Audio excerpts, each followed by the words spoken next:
네, 뉴스 속 경제 이슈를 심층 분석하고 최신 고용 동향을 살피는 고용브리핑 365 시간입니다. 오늘도 박상률 기자와 함께하겠습니다. 안녕하세요. 네, 안녕하십니까. 네, 오늘은 어떤 주제인가요? 네, 코로나19가 장기화하면서 여행업계가 지금 큰 타격을 받은 지 벌써 반년이 넘었습니다.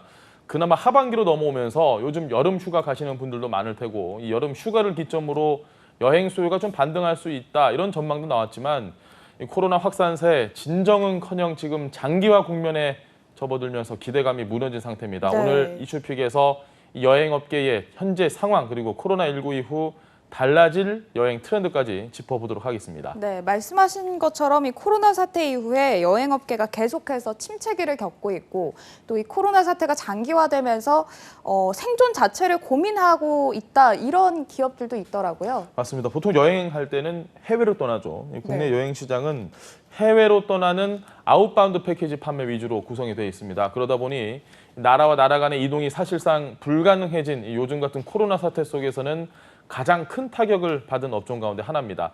단적으로 예를 들어보죠. 국내 최대 여행사인 하나투어 사상 최악의 실적을 기록한 상황입니다.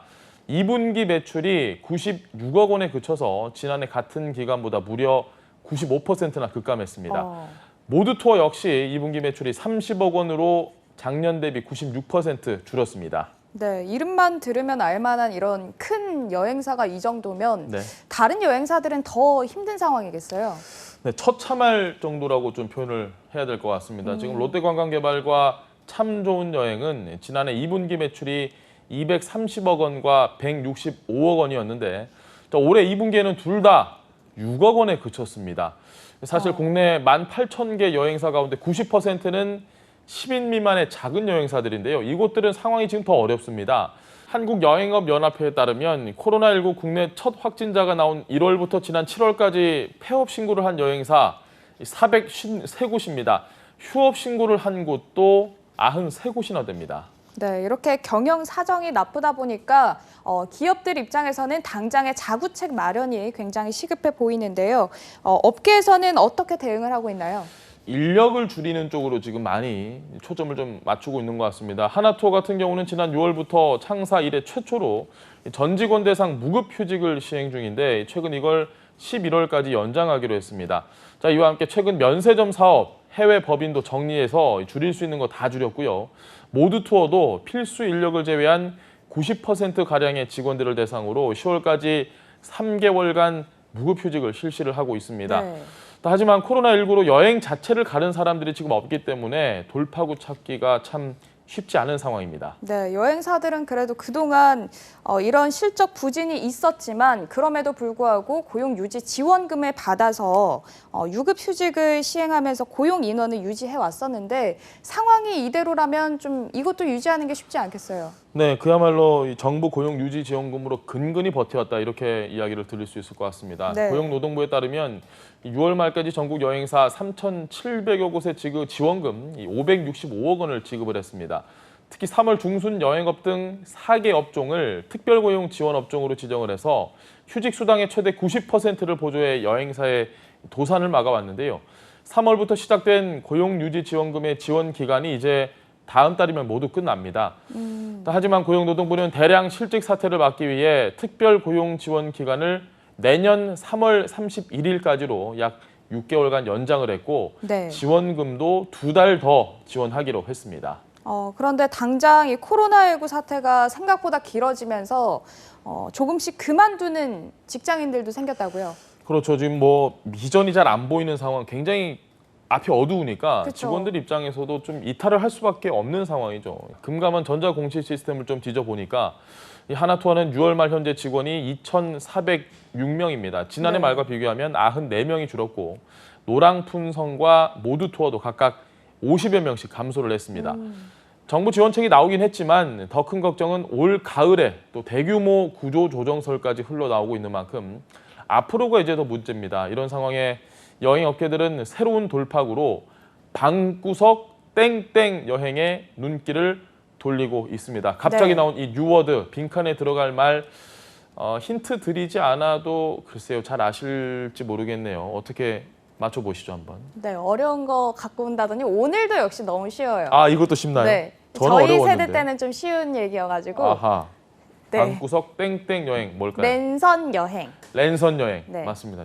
이 인터넷 통신선인 랜선에 여행을 합친 신조어입니다. 온라인으로 하는 여행이다. 이렇게 이해를 쉽게 하실 수 있을 겁니다. 네. 예전에는 보통 여행 전에 정보를 모은다든지 여행을 위해서 인터넷으로 미리 경험을 해본다 이 정도였는데 코로나19 이후에 랜선 여행은 새로운 대안 여행법으로 떠오르면서 아예 랜선 여행을 목적으로 한 프로그램까지 생기고 있습니다. SNS상에서 랜선 여행 인증샷이 유행을 하기도 했었거든요.